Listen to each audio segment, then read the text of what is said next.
Hi, we're in Shanklin on a bit of a blustery day with some blue sky there just about, and we're on the cliff top here, just above the beach. Now we're here because we've just gone for a bit of a wander just to get some ideas for compositions for shots that Steve might do when the weather's a bit better. Although I think it might be what he's thinking about doing it at night. I'll see if I can find out. You never know with Steve. We're not somewhere that's particularly difficult to get to.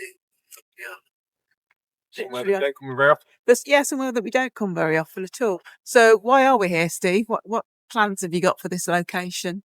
Just thought it would be a different location, different angle on Shanklin.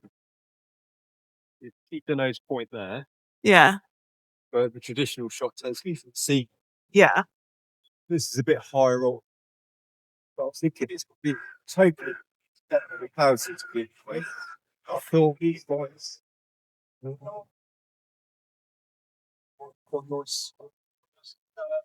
All right. So you're thinking about being here at dusk then, rather than during the day. So just trying to get an idea of the best.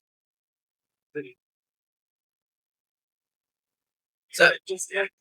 Steve mentions, yes, a big day. I think you're going to get the nose point in there. So that really sort of shows you that it's Shanklin. Yeah. I think the nose point is what Shanklin is. Yeah. That and the lift and the sea.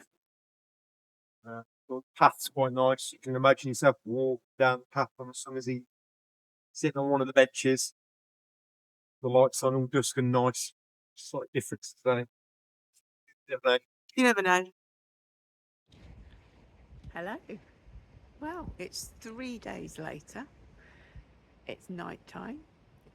We're back in Shanklin and we're hoping to get the shot that we came here to recce out on Monday afternoon.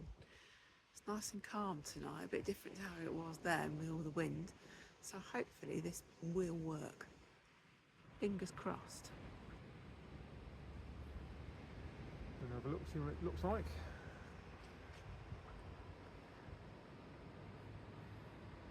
So it's looking a lot better than it did the other day. Yeah, the nice blues of the sky, deep blues, got the yellows and the greens of the ground, and then a nice starburst on the lights, which is what I was going for. I might try one slightly wider angle as well, because that tree we were on about, What, I further completely down the forgot path about, and I'll cut it all off. Oh, so right. I shall now try a wider That's angle. what I was about to say. Where's the tree? I might try a slightly wider angle so it matches in what we filmed the other day when we were showing you the whole tree. So if we walk a bit further down. Okay.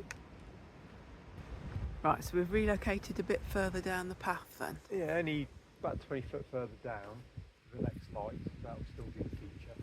This light here, yeah. And then I've zoomed out, so I've got a wider angle of the view. So the tree will now be more in the frame, get the top of the tree in the frame, still get the nice path leading down, still see Dunnos in the distance, hopefully. Which is what has just appeared on the screen. You can just about see it there. Yeah. Now I've focused on the light, because that's the closest point, but I might try one with the lights further back, the focus point in there. Because it's so dark, I'm having to use a wider aperture, which means you don't get less depth of field, less in focus. So I'm going to try it at 2 different points. So is this quite a tricky shot to achieve? It can be at night, because especially when there's a bit of wind, you've got the worry of camera shake, even though the camera's on a tripod. It's not too windy, but we're alright. Just picking it there. It's a 30-second exposure, so the camera could move at any time in those 30 seconds. But also you want to try and get as much depth of field as possible, which is how much focus you get from the front to the back. And that means a smaller aperture, which means longer shutter speeds, which means more chance of camera shake. So it's that balancing act. So would this shot be worth doing in the daytime as well, or do you think shooting it at night adds more drama? I like shooting at night because you get richer colours. You get colours that the eye can't perceive. I mean, that you can see the blue of the sky just with the naked eye, but our eyes can't cope with the darkness as well as a camera can. So you get the nice deep blues on the camera you see on there. Get these lovely rich blues and deep reds of that light. I didn't even see that light on in there. And then these lovely greens of the grass. None of those colours I can see, but the camera can.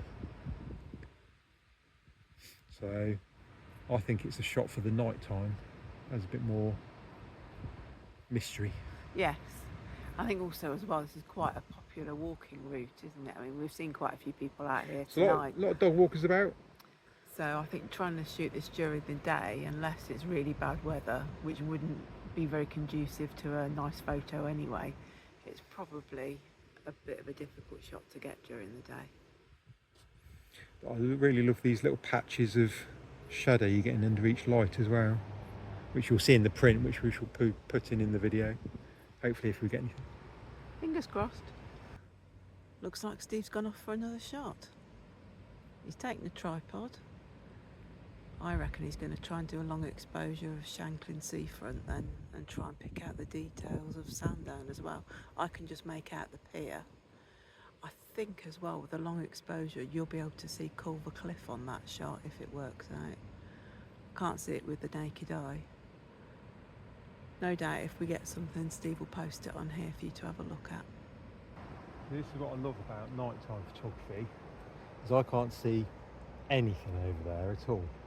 But with the camera set on a high sensitivity, a high ISO and a long shutter speed, you get to see what's unseen. And so, this completely dark scene in front of us, you can see all the cloud detail. You can see Shanklin Lift, which I didn't even realise was in the shot.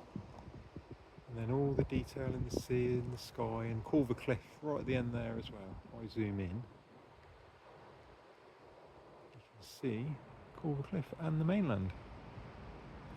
Well, and you really can't see that clearly at all here, can you? I couldn't even work out where Culver Cliff was. So it's all about the fun of discovering what's there. Well, I hope you've enjoyed your little trip out with us this evening and back into Shanklin again for the second time this week. We came along here on Monday, 3 days ago, to replicate this shot, but it was way too windy, the light was appalling, and we didn't think we were going to get anything. But you had other ideas, didn't you, Steve? Well, I just enjoy the fact that it's a place that tourists know really, really well, and yet I can't remember the last time I walked along here. No, we don't come along here very often, do No, we? and it just goes to show there's always still new places to find, new ideas to shoot, new things to see, even on an island that's as small as this Well, one. yeah, I mean, you've been photographing this island now for, what, 25 years? Yeah. And this is one of the most obvious spots, but you haven't really And I've never done it. Yeah, you've never really got anything from here, have you? You've never really tried. No, so hopefully I have this time. You'll find out soon. And we'll show you. Bye. See you soon.